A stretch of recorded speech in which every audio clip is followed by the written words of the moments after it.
ప్రతి అమావాస్యకు నిమ్మకాయలు 2 తీసుకోండి. దాన్ని నిలువు కోయండి, అడ్డం కోయొద్దు. నిలువు కోసి 2గా విభజన చేసి ఒకదానికి పసుపు రాయండి, ఒకదానికి కుంకుమ రాయండి. గుమ్మానికి అటు 2 ఇటు 2 పెట్టండి. వాటి మీద కర్పూర బిళ్ళలు పెట్టి వెలిగించండి గుమ్మానికి.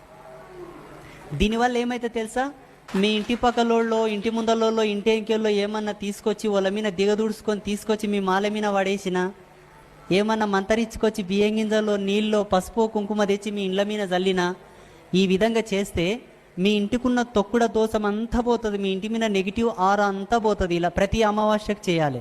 ప్రతి అమావాస్యకు నిమ్మకాయలు 2 తీసుకోండి.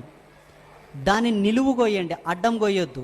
నిలువు కోసి 2గా విభజన చేసి ఒకదానికి పసుపు రాయండి, ఒకదానికి కుంకుమ రాయండి. గుమ్మానికి అటు 2 ఇటు 2 పెట్టండి. వాటి మీద కర్పూర బిళ్ళలు పెట్టి వెలిగించండి గుమ్మానికి.